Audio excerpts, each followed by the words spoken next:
Good morning बच्चों।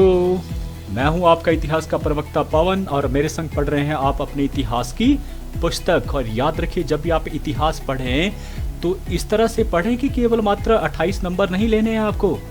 एक याद रखना, ये जो उंगली जा रही है वो आपको दिशा बता रहा है कि भाई अगर आपको सक्सेस होना है, ऊपर की तरफ बढ़ना है, तो ये वो विषय है जहां से आप जब भी इसके पश्चात +2 के बाद कंपिटेटिव एग्जाम में जब भी आप बैठेंगे तो यही वो किताबें हैं, इतिहास की किताबें, जहां से बहुत सारे प्रश्न जो है वो पूछे जाते हैं। और मैंने कहा था कि इस देश का सबसे टॉप मोस्ट जो आईएएस के पेपर होते हैं वहां पर भी इतिहास से ही प्रश्न पूछे जाते हैं। तो आपकी जिंदगी बदल देगा ये विषय अगर आप इसको ध्यान से पढ़ेंगे। केवल मात्र यह सोच के कि 28 नंबर लेने हैं तो फिर आपका कुछ नहीं हो सकता है। तो ध्यान दीजिए, इस तरह से आप इस विषय को पढ़ें। अब बात करते हैं कि आपने मुझे सब्सक्राइब जो है वो किया है, उसके लिए आपका धन्यवाद। इसी तरह से बेल बजाते रहिए और कमेंट बॉक्स में अच्छा या बुरा जो भी आप लिखना चाहें वो जरूर भेजें ताकि मैं उससे कुछ सीखूं भी। देखिए, अब मैं इस अध्याय इस्लाम का उदय और विस्तार, इसका दूसरा भाग जो है वो आपको भेजने वाला हूं। और इसमें हम बात करने वाले हैं पैगंबर मोहम्मद का जीवन के बारे में। देखिए, मोहम्मद साहब कब पैगंबर हुए, उनके साथ ये क्यों जोड़ा गया, और इन्होंने एक नया धर्म दिया, इस्लाम धर्म, उसके संदर्भ में बाद में बात करेंगे। लेकिन उनके जीवन के बारे में कि जो महान व्यक्ति होते हैं उनके जीवन में पढ़ना बड़ा जरूरी होता है, तो इनके बारे में हम आज जो है पढ़ाने वाले हैं आपको। लेकिन भाई एक नया धर्म जो है ईजाद किया और लोगों ने उसे अपना लिया, और ऐसे ही नहीं भाई, एकदम से बहुत सारे लोगों ने इसे अपना लिया। आज जो है दूसरा विश्व का सबसे बड़ा धर्म है। तो ये क्यों हुआ, इसके पीछे जो कारण क्या था वो हमने कल भी पढ़ा था, आज थोड़ा सा पढ़ लेते हैं। देखिए, इससे पहले समाज जो था वो छोटे छोटे कबीलों में बंटा हुआ था। कोई एक सत्ता नहीं थी, एक राजा नहीं था, बड़ा क्षेत्र उसके पास नहीं था, छोटे छोटे क्षेत्र थे कबीलों के। भाई मंडी का हो गया, सुकेत का हो गया, और आपस में लड़ रहे हैं किसकी, छोटी छोटी बातों के ऊपर। कैसे कि भाई मेरा ये जो जगह है यहाँ तो मेरे पशु चरते थे, तुम्हारे पशु कैसे आ गए, भाई यहाँ तो मेरी नदी से, या मेरी नदी का हिस्सा है तो ये तुम कैसे हो गए। तो ऐसी छोटी छोटी लड़ाइयों के ऊपर ये लड़ते रहते थे। और इनमें एक और था कि अंधविश्वास थे, अलग अलग तरह के अंधविश्वास। अगर कुरैश कबीले ने कहा दिया कि फलाने कबीले के किसी एक स्त्री को भगा के ले आओ तब आपकी ये जो दशा है वो सही होगी, तो ऐसा ही कर लेना, ये अंधविश्वास कहलाते हैं। तो इस प्रकार से ऐसी व्यवस्था के कारण भी जो लोग थे वो तंग आ चुके थे। और एक और था कि अनेक देवी देवताओं की उपासना की जाती थी। केवल मक्का में ही, कल पढ़ा है आपने, 360 देवी देवताओं की पूजा की जाती थी। अब सोचिए, इतने देवी देवताओं की पूजा किए जाना, एक भी देवता के मतलब धार्मिक स्थिति भी इतनी बदतर थी। और यही कारण था कि एक नए धर्म का जब ईजाद हुआ पैगंबर मोहम्मद के द्वारा, तो लोगों ने उसे सहर्ष स्वीकार कर लिया, क्योंकि उसमें एक सबसे इंपॉर्टेंट बात थी कि उस धर्म में सभी को समानता की दृष्टि से देखा जाता, कोई छोटा या बड़ा, कोई ऊंचे या नीच नहीं था। क्लियर हो गया। तो इस कारण जो है नए धर्म का ईजाद हुआ था, ये जरूरी जानकारी थी। अब बात कर लेते हैं भाई, ये कल से मैं जो है ये वीडियो आपको लगाई है, छोटी सी क्लिप लगाई है। देखिए, इसके बारे में थोड़ा सा बता देता हूँ, जरूरी है आपको, जब कभी भी देखते हैं तो क्वेश्चन आता होगा भाई ये क्या चीज़ है। भाई जैसे हमारे तीर्थ स्थल होते हैं और हम उनको जो है वो जैसे कहते हैं, हम अधिकतर कहते हैं कि 4 धाम हैं, है ना, धाम ऐसे शब्द देते हैं ना। तो भाई इनका भी एक ही धाम है और इसको कहते हैं काबा। याद रखना, इसका नाम है काबा, और इसको खाने काबा के नाम से भी जाना जाता है। और ये जो आकार में है ये क्यूब में बना है, मतलब घना आकार में इसकी जो आकृति है, चकोर है। और ये जो मस्जिद है जहाँ इसको बनाया गया, मस्जिद के बीचों बीच बनाया गया, इस मस्जिद का नाम है अल हरम, मतलब मस्जिद अल हरम का ये जो है नाम है। ये सबसे प्राचीन जो मस्जिदों में से एक है ना, इसके बीचों बीच। और कहाँ बना है ये, मक्का में बना है। और जो शरीयत, जो कानून है जो मुसलमानों के लिए बनाया गया है, किस तरह से जो है वो जीना चाहिए, उनको क्या काम करना चाहिए, कैसे करने चाहिए, तो उसमें लिखा गया है कि जब भी हज की बात नहीं करेंगे, कि जब भी नमाज वो पढ़ेगा तो किस तरफ मुंह करेगा, वो इसी तरफ, मतलब मक्का की तरफ करके मुंह करके नमाज जो हमेशा पढ़ी जाती है। तो याद रखना एक बात। एक और चीज़ है कि जब ये जाते, देखिए आप, इनका जो घूमना है वो दाएं से बाएं की तरफ ही घूम रहे हैं। और इस तरह से हर जो हाजी जाता है उसको 7 चक्कर लगाना पड़ते हैं, तब जाके उसकी हज जो है वो पूरी होती है। क्लियर है। तो ये मैं थोड़ा सा नॉलेज आपको दे दिया। अब बढ़ते हैं भाई आज के जो विषय है पैगंबर मोहम्मद के जीवन के संदर्भ में। भाई जब इनका जन्म हुआ तो उस समय जो समाज में क्या था, अज्ञानता थी, अंधविश्वास था, अराजकता का बोलबाला था। मतलब लड़कियों के साथ अपमानजनक स्थिति में आना, वो बिल्कुल चोर डकैती करना, ये मतलब सहज बातें मानी जाती थी। कोई ऐसी आम, ऐसा लगता था कि कोई गलत काम हो रहा है, ऐसा वो नहीं मानते थे। ऐसा लगता है जैसे कि रोज़मर्रा की ज़िंदगी, लेकिन जो सहता था उसको मालूम था कि ये कितना गलत था। इस तरह का समाज उस समय था। लोगों का जो जान माल का वो सुरक्षित नहीं थी, कभी भी किसी को मार दिया जाता था। इसके अलावा अब पैगंबर मोहम्मद ने क्या किया कि अब अरब समाज में एक नई दिशा देने का काम किया, योगदान दिया। इसमें वो सबसे बड़ा योगदान था क्या, इस्लाम धर्म की स्थापना करके ऐसा धर्म ईजाद किया जिसके कारण ये जो धर्म था इतना लोकप्रिय हुआ कि ये आज के धर्मों में दूसरा बड़ा धर्म जो है वो बन गया। तो आज इनके जीवन के बारे में पढ़ लेते हैं एक एक करके, कैसा इनका जीवन था। पहले माता पिता के बारे में। पैगंबर मोहम्मद का जो जन्म था 29 अगस्त 570 ईस्वी, याद रखना कब, 29 अगस्त 570 ईस्वी में मक्का में ही इनका जन्म जो है वो हुआ था। और इनके पिता का नाम था अब्दुल्ला, याद रखना पिता का नाम था अब्दुल्ला। और ये कुरैश कबीले से संबंधित, देखिए उस समय कैसी व्यवस्था थी, कबीलाई व्यवस्था थी, तो ये कुरैश कबीले से संबंधित थे। और मोहम्मद का जब जन्म हुआ था, जिस दिन जन्म हुआ था उस दिन माना जाता है कि वो सीरिया जो देश है वहाँ पर वो व्यापार के सिलसिले में गए होते, क्योंकि वो एक व्यापारी थे, छोटे मोटे व्यापारी थे। तो जब वो वापस आ रहे थे तो मदीना में वो बीमार पड़ जाते हैं। मदीना जगह, ये बाद में भी इसका जिक्र आएगा, और वहाँ पर वो डेथ हो जाती है, मर जाते हैं। तो इस प्रकार से वो जो है बाप को तो देख ही नहीं पाए। फिर माता की बात आती है, तो माता का नाम था अमीना, याद रखना माता का नाम था अमीना, पिता का नाम अब्दुल्ला। अमीना जो है, जब मोहम्मद जो है 6 वर्ष के हुए तो उस समय जो है अमीना भी चल बसी, संसार को अलविदा कह गई, मतलब उनकी मृत्यु हो गई। तो इस प्रकार से जो मोहम्मद का जो जीवन था ना वो कष्टों से भरा हुआ था। माता पिता का ना होना जो है वो कितने कष्ट आते हैं वो बच्चे ही बता सकते हैं। तो इस तरह से बचपन में ही माता पिता को खो देना, ये प्यार से वंचित रहे, है ना। और इस कारण जो है वो क्या करते थे कि बहुत सा समय जो है वो अपनी एक गुफा थी जिसका नाम था हीरा नामक गुफा, वहाँ पर व्यतीत करते। अकेलापन उनको अच्छा लगता था। तो यह है जन्म और माता पिता के बारे में। अब बात करते हैं कि बचपन, जब वो थोड़े बड़े हुए तो अब माता पिता नहीं रहे, उसके बाद क्या हुआ उनके बारे में। तो उसके बाद जो उनके जो दादा थे जिनका नाम था अब्दुल मुतालिब, इन्होंने इनका पालन पोषण किया 2 वर्षों तक, लेकिन 2 वर्षों के पश्चात वो बुजुर्ग हो चुके थे और इस कारण उनकी भी मृत्यु हो गई। तो इस प्रकार से तीसरा और झटका उनको लगा। तो इस प्रकार से 8 साल की उम्र में ही 3 लोगों को खो देना, सोचिए क्या भाई। उसके बाद उनके जो चाचा थे अबू तालिब, क्योंकि उस समय जो है जो लोग रहते थे वो संयुक्त परिवार में रहते, तो इस प्रकार से चाचा ने इनको जो है वो पालना शुरू किया। चाचा थे उसके बाद, तो कहते हैं चाचा ने बड़े लाड प्यार से उनके जो है पाला, लेकिन इनकी पढ़ाई की तरफ का भी ध्यान नहीं दिया, क्योंकि वो पढ़ाई करना भी नहीं चाहते थे और इस तरफ उनका ध्यान भी नहीं था। लेकिन यहाँ पर बात करते हैं कि जो लालन पालन था वो काफ़ी लाड प्यार से किया, उनकी पत्नी ने भी किया। और शिक्षा से वंचित रहने के बावजूद उन्होंने जो कार्य में जिसमें रुचि दिखाई वो था भेड़ों और घोड़ों की रखवाली करना, कि उनके जो चाचा थे वो व्यापारी थे इसी सिलसिले में, जैसे घोड़ों का व्यापार करना, ऊँटों का व्यापार करना, ये उनका कार्य था। तो इस प्रकार से जो घर में थे पशु उनको देखभाल करना, ये इनका कार्य होता था रोज़मर्रा का, है ना। और सबसे इम्पोर्टेंट चीज़ थी कि ये जो है बचपन से ही बहुत ही मतलब अच्छे स्वभाव के थे, ईमानदार व्यक्ति थे, और इसलिए लोग जो है थे लोगों में बहुत लोकप्रिय थे। जब अच्छे आप होते हैं, अच्छा स्वभाव आपका होता है तो लोग आपको पसंद करते हैं।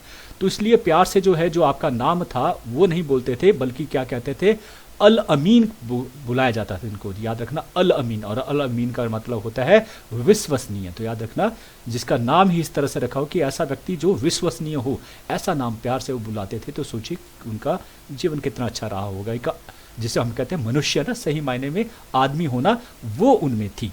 तो 12 वर्ष की आयु में ही वे ऊँटों के व्यापार के लिए कहाँ गए, सीरिया, जहाँ उनके पिता भी गए थे, और वहाँ वापसी पे मदीना में उनकी डेथ हो गई थी। याद रखना बहुत सारे चीज़ों को आपको याद रखना पड़ेगा, जगहों के नाम का डेट क्या है, तभी आपके मार्क्स जो आते हैं। तो सीरिया में सिलसिले में गए थे और वहाँ उनकी मुलाकात जो है एक पादरी से हो गई ना। पादरी ये भी अलग से धर्म है यहूदियों का, तो यहूदियों के जो गुरु होते हैं उनको पादरी कहा जाता है ना। तो जो पादरी थे उनका नाम था बहरा, याद रखना उनका नाम बहरा, और ये बहुत ही अच्छे गुरु थे। तो उन्होंने उनको उपदेश दिया और उन उपदेशों को इतने प्रभावित हुए कि उनके जीवन में और भी परिवर्तन आया, और भी उनका जो है बदल गया, स्वरूप ही बदल गया, देखने का नज़रिया। तो ये उनका बचपन था। फिर विवाह कब हुआ उनका भी?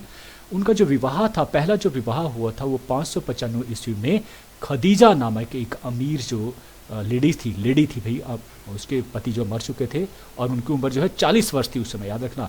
और जो मोहम्मद साहब थे उनकी उम्र जो 25 वर्ष थी। अभी विवाह कैसे हुआ भी देखिए, इसके बारे में पढ़ लेते हैं। 40 वर्ष और 25 वर्ष में बहुत ज़्यादा अंतर होता है। देखिए खदीजा जो थी वो मक्का की एक धनी विधवा थी और उन्होंने ही इसी सिलसिले में, एक व्यापार के सिलसिले में उन्हें जो है वो सीरिया भेजा था और वहाँ उन्होंने खूब मुनाफा कमाया और वो सारा का सारा पैसा जो खदीजा को दिया। उससे वो इतने प्रभावित हुए उनकी ईमानदारी से कि उन्होंने जो है उनके आगे जो है वो विवाह का प्रस्ताव रखा और इस प्रकार से उन्होंने उसे स्वीकार कर लिया। और इस प्रकार से इनको 2 पुत्र भी जन्मे थे और 4 पुत्रियां भी थे, लेकिन 2 जो पुत्र थे वो जन्म देते ही मृत्यु हो गई थी। जो पुत्रियां थी उनमें सर्वाधिक जो प्रसिद्ध पुत्री थी उसका नाम था फातिमा, याद रखना फातिमा, इनकी सबसे प्रिय बेटियों में से एक थी फातिमा। और इसी फातिमा का जो विवाह था वो चौथे खलीफा हुए, उसके बारे में भी हम पढ़ेंगे। उनका नाम था अली, उनके साथ उनकी शादी हुई थी, है ना।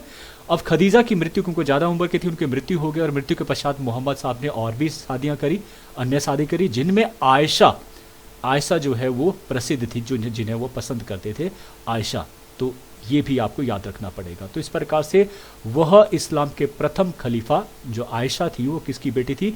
प्रथम जो खलीफा, मतलब उनके मृत्यु के बाद जो पहले खलीफा बने उनका नाम था अबू बकर। तो यह अबू बकर की बेटी थी, याद रखना। को इसकी बात करें आयशा जो उनकी पत्नी थी।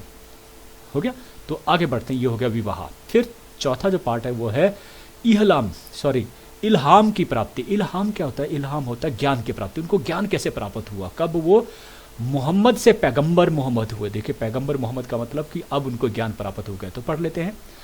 मैंने बताया था कि बचपन से ही माता पिता का चले जाना, दादा चले जाना, तो इस तरह से उनका अकेलापन हो गया और फिर वो इसी मक्का में एक पहाड़ी है और उस पहाड़ी में एक गुफा थी, इसका नाम है हीरा नामक गुफा, याद रखना हीरा नामक गुफा।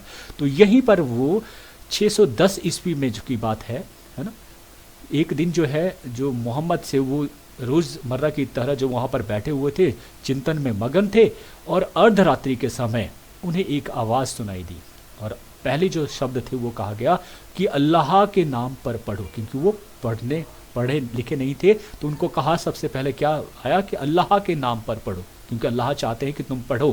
किसके लिए? लोगों के लिए। क्योंकि ये जो लंबा जो है वो विवरण आता है, काफ़ी लंबा चौड़ा आपस में, लेकिन ये बोलते हैं जो आवाज़ आई थी, जो आकाशवाणी हुई थी, वो कौन थी? महादूत जिब्रिल।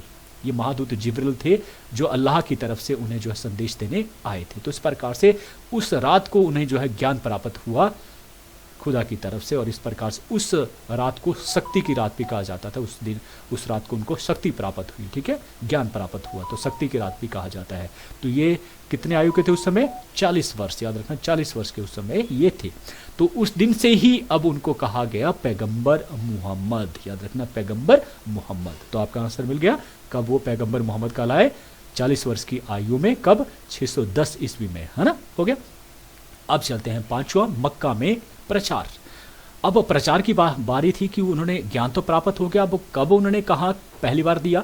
तो देखिए सबसे पहले उन्होंने क्या किया, अपने परिवार जो थे, रिश्तेदार थे, उनको ज्ञान देना उन्होंने शुरू किया, अपना प्रचार करना शुरू किया। सर्वप्रथम जो उनकी पत्नी थी खदीजा और जो उनकी पुत्रियां थी 4, उनको उन्होंने ज्ञान दिया और उन्होंने इसे स्वीकार भी कर लिया, ठीक है। उसके पश्चात जो उनके नज़दीक थे, जिसमें अली आते हैं, अबू बकर आते हैं, उस्मान आते हैं, ऐसे व्यक्तियों को भी उन्होंने दिया और उन्होंने भी इसे स्वीकार कर लिया।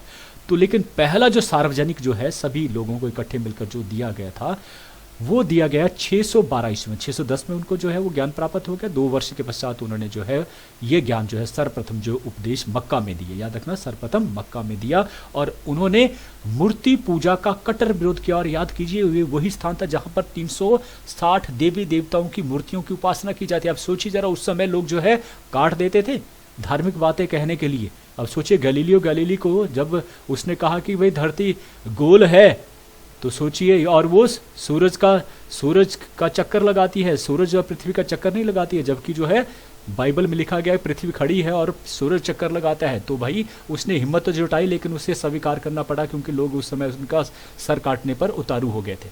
तो धार्मिकता के तौर पर जो है ऐसी चीज़ कहना जो है वो बुरा माना जाता था, लोग ऐसा करने के लिए तैयार हो जाते थे। तो मोहम्मद साहब ने ये कहा कि भाई मूर्ति पूजा जो तुम कर रहे हो ना, गलत है ये, तो सोचिए जब उन्होंने इतनी बड़ी बात कही होगी तो कितने लोग उनके जो है वो विरुद्ध भी हुए होंगे।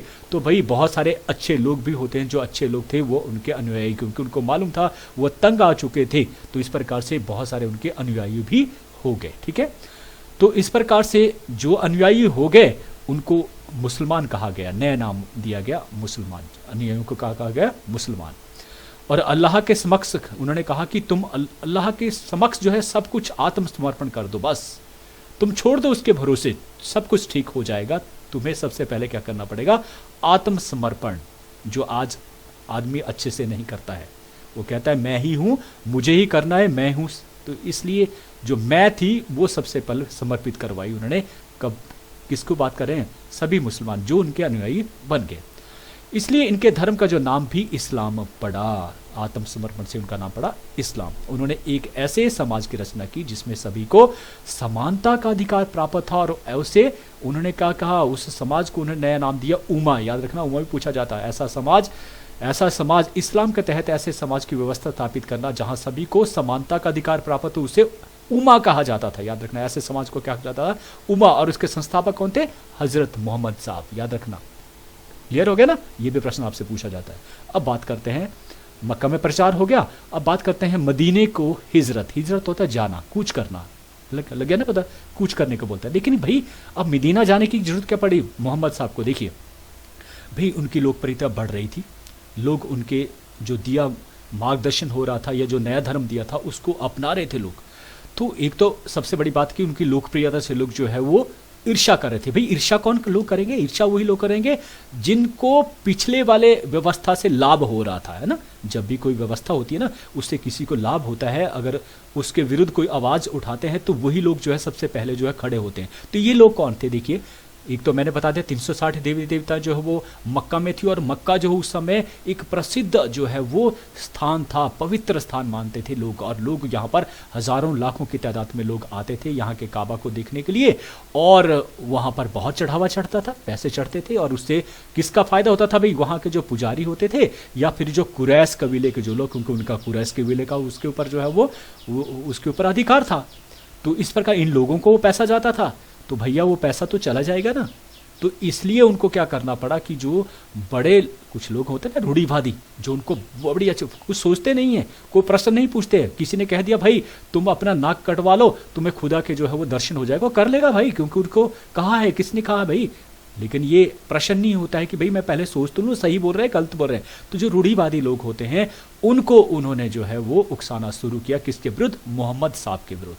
तो इस प्रकार से जो रूढ़िवादी लोग थे वो उनके विरुद्ध जो है वो हावी हो गए, और अतः मजबूर होकर उन्हें जो है 28 जून, याद रखना 28 जून 622 ईस्वी को उन्हें मक्का छोड़ना पड़ा, और जाना पड़ा कहाँ, मदीना जाकर शरण लेनी पड़ी। और इसलिए इस घटना को कहा जाता है हिजरत। याद रखना, हिजरत से क्या अभिप्राय है, मोहम्मद साहब ने जब मक्का छोड़ने का निर्णय लिया 28 जून 622 ईस्वी को, और वो मक्का से मदीना पहुंचे, उस घटना को हिजरत कहा जाता है। ये आपको लिखना पड़ेगा तभी आपके मार्क्स आएंगे। क्लियर हो गया, तो ये हुआ हिजरत। फिर आगे बात करते हैं, अब वो चले गए मदीना में। अब सातवां पैगंबर मोहम्मद और मदीना में उन्होंने क्या किया, देखिए मदीना में बहुत सारी जातियों के लोग जो उस समय थे, तो उसमें जब इनके साथ पैगंबर मोहम्मद को जो मानने वाले लोग थे, जिन्हें मुसलमान कहा जाता था, उन्हें वहाँ पर जब ये पहुँचे थे उनको वहाँ पर कहा गया मुहाजिरीन। मुहाजिरीन कहा जाता है उनको, और आज भी जो भारत से पाकिस्तान गए उनमें भी यही नाम दिया जाता है। मतलब जो हिजरत करने वाले थे, एक जगह से दूसरी जगह जाकर बसे, उनको मुहाजिरीन कहा जाता। तो उनको ये कहा जाता था क्योंकि वो कहाँ से आए थे, मक्का से मदीना आए थे। ठीक है, अनेक लोगों ने पैगंबर मोहम्मद की सहायता भी की, क्योंकि उनके व्यक्तित्व से बहुत प्रभावित हुए। उन्हें लगा कि सचमुच कुछ ना कुछ तो भाई इसमें है, भाई अब अमिताभ में कुछ ना कुछ है, इसलिए लोग बहुत सारे उनके फेवरेट हैं। तेंदुलकर में कुछ न कुछ है ना, कोहली में कुछ न कुछ तो है, इसलिए उनको जो बहुत सारे लोग जो है उनको फेवर करते हैं। तो इसी प्रकार पैगंबर मोहम्मद में भी कुछ था, इसलिए लोग जो है उनके बहुत सारे अनुयायी बन गए, और वहाँ मदीना में भी लोग जो है लगातार अनुयायी बन रहे थे। जो उनकी सहायता कर रहे थे उनको अंसार कहा गया। याद रखना, उनको कहा जाता था अंसार, जो हेल्प करते थे मोहम्मद साहब की। तो यहाँ पर कि जो यहूदी थे, देखिए आपको याद होगा कि मोहम्मद साहब को एक पहले गुरु यहूदी मिले थे और उन्होंने उनको जो है बहुत सारी अच्छी अच्छी बातें जो सिखाई, तो उससे वो प्रभावित थे यहूदियों के प्रति। लेकिन अब उन्होंने एक नया धर्म ईजाद किया, तो इसलिए क्या हुआ कि कुछ समय तक तो यहूदियों के साथ उनके जो मैत्रीपूर्ण संबंध स्थापित रहे, लेकिन एक समय के बाद क्योंकि उनका जो धर्म था वो दूसरे धर्म को जो है वो धर्म को मतलब एक तरह से मना ही करता था, ऐसा ही कह सकता हूँ शायद। तो इसलिए जो है अब उनके मैत्रीपूर्ण जो संबंध थे वो स्थापित न रहकर अब उनमें दरार जो है वो उत्पन्न होगी। तो पैगंबर मोहम्मद ने एक मस्जिद का निर्माण भी वहाँ पर करवाया और धीरे धीरे मदीना में भी पैगंबर मोहम्मद जो है वो शक्तिशाली होते चले गए, है ना। उनका जो है वो वहाँ पर जो अनुयायी थे वो भीड़ जुटना शुरू हो गई और इस प्रकार से वो शक्तिशाली होते चले गए। अब ये हुआ मदीना की बात। अब क्या हुआ कि वो उन्होंने अपने आप को बड़ा शक्तिशाली बना लिया, एक बड़े ग्रुप के तौर पर जो है वो अपने आप को स्थापित कर लिया। मुसलमान उनका जो ग्रुप थे वो एक मुसलमान के तहत जो है वो पुकारा जाता था। तो अब क्या था, लाजिम था कि हमेशा से ये देखा गया है कि जब भी ग्रुपिज्म होता है तो लड़ाइयाँ होती हैं, है ना। तो उसी प्रकार से सबसे पहली जो लड़ाई हुई थी वो बद्र की लड़ाई हुई थी। याद रखना, बद्र की लड़ाई 13 मार्च 624 ईस्वी को। अब आप पूछेंगे भाई ये लड़ाई क्यों हुई थी, क्योंकि वो तो एक धार्मिक गुरु थे, लेकिन वो जानते कि थे क्योंकि अरब समाज में जब तक जो है एक राजा नहीं होगा तब तक वहाँ पर एकता स्थापित नहीं होगी और तब तक उसके धर्म को मानने वाले लोगों की संख्या भी ज़्यादा नहीं होगी। तो इसलिए उन्होंने अपने आप को एक राजा की तरह ही प्रदर्शित किया और इस प्रकार से लड़ाइयाँ भी लड़ी। सबसे पहले देखिए, पहली जो लड़ाई हुई, बद्र की लड़ाई हुई, वो क्या था कि उस समय मोहम्मद के पास लगभग 300 सैनिक थे, है ना। जैसे जो अगर आप खालसा पंथ की नींव रखें, खालसा पंथ की नींव रखी थी किसने, गुरु गोविंद सिंह। वो कैसे थे, धार्मिक गुरु थे। किस लिए भाई, किस लिए, मुगलों से अपनी जान को बचाने के लिए। तो इस प्रकार से इन्होंने भी किया। मोहम्मद साहब ने 300 सैनिक इनके पास थे और जबकि जो कुरैश कबीला, अब याद होगा आपका, कुरैश कबीले के ही से संबंधित रखने वाले थे कौन, मोहम्मद साहब का जो जन्म हुआ था वो कुरैश कबीले में ही हुआ था। और कहते भी है कि घर का बैरी घर का ही होता है, वैसे ही उनके साथ वो जो कुरैश कबीला था, क्योंकि देखिए उनका मक्का में सिक्का चलता था और इस सिक्के को जो है वो धराशायी किया था किसने, मोहम्मद साहब ने, है ना। उनकी जो धार्मिक जो नीतियों को तोड़कर जो है उनको उन्होंने नीचे लगाया था। तो इसलिए वो हमेशा मोहम्मद से बिल्कुल खार खाते थे। तो ये इसलिए वो, अब देखिए मदीना में वो चले तो गए, इन्होंने निकाल तो दिया, लेकिन वो शक्तिशाली बन रहे थे और उनको शक्तिशाली नहीं देखना चाहते। इसलिए जो है 13 मार्च 624 ईस्वी को जो है वो यही लोग मक्का से उठते हैं और कहाँ चले जाते हैं, कुरैश कबीले से संबंधित, और 1000 सैनिकों को लेकर जाते हैं। और बात कर ले अबू सुफियान, इनका जो नेता था अबू सुफियान, याद रखना। तो अबू सुफियान के पास 1000 सैनिक और इनके पास 300 सैनिक, लेकिन कहते हैं ये इस तरह से लड़े, ये 300 सैनिक, केवल मात्र 300 सैनिक, कि इन्होंने इनको जो है वो बुरी तरह से हरा दिया और मोहम्मद साहब यहाँ पर विजयी हुए। और पहली विजय में आप सक्सेस हो जाते हैं तो आपका सोचिए आपका हौसला कितना बुलंद हो जाता है। तो इसी तरह से मोहम्मद साहब के साथ भी यही हुआ, उनका हौसला बुलंद हो गया। अब जो दूसरी लड़ाई थी, क्योंकि जो हारे हुए लोग थे वो भूले नहीं थे अपनी हार को और उसका जो है वो बदला लेना चाहते थे। इसलिए जो है दूसरी लड़ाई हुई, उहुद की लड़ाई। कब हुई, 21 मार्च 625 ईस्वी को हुई। और यहाँ पे भी उनका जो मुख्य नेता था कौन था, अबू सुफियान। और इसके पास केवल कितने थे इस बार, 3000 सैनिक जो थे इस बार, उनके कितने थे, 3000 सैनिक। तो बड़े अपनी शक्ति को उसने बड़ा कर लिया था। यहाँ पर जो उहुद की जो लड़ाई होती है उसमें क्या होता है, पैगंबर मोहम्मद जो है घायल हो जाते हैं और इस कारण उन्हें पीछे हटना पड़ता है और इस प्रकार से ये हार मानी जाती है, स्वीकार कर लेते हैं, लेकिन ये पीछे चले जाते हैं और इस प्रकार से यहाँ ये सोचते हैं जो अबू सुफियान की अब पूरी तरह से ये ख़त्म हो चुके हैं। लेकिन ऐसा नहीं हुआ, आगे चलकर इनको एक और लड़ाई लड़ना पड़ी जो थी खंदक की लड़ाई 13 मार्च 627 ईस्वी को। क्योंकि अब मोहम्मद साहब ने जब पराजित हुए उसके बाद फिर से जो है उन्होंने अपने सैनिकों को इकट्ठा करना शुरू किया और अपनी शक्ति को बढ़ाना शुरू किया। ये जो बात जब अबू सुफियान तक पहुंची तो उन्होंने फिर से जो है वहाँ से सेना ली और मक्का की तरफ जो है वो कूच किया, है ना। और इस बार जो है लगभग उनके जो सेना थी वो 10,000 के आसपास थी, है ना। लेकिन अब इतनी बड़ी सेना को रोक पाना जो है वो मोहम्मद साहब के भी हाथ में नहीं था। तो इसलिए उन्होंने बड़े तरीके से जो इस लड़ाई को लड़े, उन्होंने क्या किया कि पूरे मदीना शहर के चारों तरफ उन्होंने खाइयाँ खोद दी। जब वो आए तो उन्हें देखकर हैरानी रह गई कि वो उन खादानों में छिपे हुए थे और इस प्रकार से उन्होंने एकदम से उनके ऊपर हमला किया और इस प्रकार से उनको बुरी तरह से हराया। तो ये खंदक की लड़ाई, इसलिए इसको कहा जाता है खंदक। खंदक होती है खाइयाँ खोदना, उसको खंदक, तो इसलिए कहा जाता है खंदक की लड़ाई। कब हुई? 13 मार्च 627 ईस्वी को। और इस प्रकार से अबू सुफियान वहाँ पराजित भी होते हैं। तो इस प्रकार से मक्का सैनिक को जो प्रतिष्ठा थी वो यहाँ पर धूल में मिल गई थी, क्योंकि पूरी तरह से हराया, 10,000 सैनिकों का हराना और बुरी तरह से। तो इस प्रकार से अब जो मक्का के जो सैनिक थे उनकी जो प्रतिष्ठा जो बन गई थी उहूद की लड़ाई में, वो ख़त्म हो गई। फिर अंतिम जो लड़ाई लड़ी थी वो थी मक्का की विजय 1 जनवरी 630 ईस्वी को। क्या हुआ? क्योंकि अब जो है मोहम्मद साहब की जो ताकत थी वो बढ़ती जा रही थी। अब क्योंकि वो अपना जो बर्थ प्लेस था उसको जीतना चाहते थे, क्योंकि वही जो है जगह थी जहाँ पर उन्होंने अपना बचपन भी गुजारा था और वो एक धार्मिक जगह भी थी जो उनके लिए बड़ी इंपॉर्टेंट, तो इसलिए उन्होंने उसको चुना और इस प्रकार से वहाँ पर उन्होंने धावा किया, धावा बोल दिया। लगभग अब हम बात कर रहे हैं 630 ईस्वी में। तो यहाँ पर उन्होंने जो है 1 जनवरी 630 ईस्वी को लगभग 10,000 सैनिकों के साथ जो है मक्का पर आक्रमण किया और इस प्रकार से बड़ी सुगमता के साथ मक्का पर जो है विजय हासिल करी। और इस प्रकार उन्होंने पहली अपनी जो राजधानी थी, धार्मिक राजधानी जो मक्का को घोषित किया। किसने? मोहम्मद साहब ने। तो इस प्रकार से अब इनकी जो शक्ति थी वो लगातार बढ़ती चलेगी। ये पढ़ा हमने उनके लड़ाइयों के बारे में। अब उनके जीवन जो अंतिम क्षण थे या मृत्यु के बारे में हम पढ़ लेते हैं। पैगंबर मोहम्मद की जो मृत्यु है उसे कहा जाता है जन्नत, जन्नत को हासिल करना। जन्नत जैसे स्वर्ग हम भी कहते हैं स्वर्ग को जाना, तो वैसे ही इनका भी जन्नत बोलते हैं। अंतिम तीर्थ यात्रा के कुछ महीनों बाद ही पैगंबर मोहम्मद बीमार पड़ गए और कई दिनों तक ये बुखार में रहे और सिर में दर्द और कमजोरी के कारण ही सोमवार का दिन था, उसमें 8 जून 632 ईस्वी को लगभग 62 वर्ष की आयु में ही उनका पत्नी आयशा के घर में ही मदीना में उनका निधन हो गया। याद रखना, मक्का में जन्म हुआ था, मदीना में इनका निधन हो गया। और इस्लामी जो एनसाइक्लोपीडिया है, कैलेंडर है, उसके अनुसार मोहम्मद की मृत्यु का कारण जो है वो शारीरिक और मानसिक थकान के कारण जो मैदनीन बुखार था उसके कारण उनकी मृत्यु हुई थी, है ना। तो ये पढ़ा हमने उनको कि जन्नत कब हासिल हुई, ये भी प्रश्न कई बार पूछा जाता है। और अंतिम 4 लाइनें मैं लेकर आया हूँ जिसका अर्थ आपको समझना है। मैं केवल आज लाइनें ही बोलने वाला हूँ। इतनी मेहरबानी मेरे ईश्वर बनाए रखना, इतनी मेहरबानी मेरे ईश्वर बनाए रखना, जो रास्ता सही हो उसी पर चलाए रखना।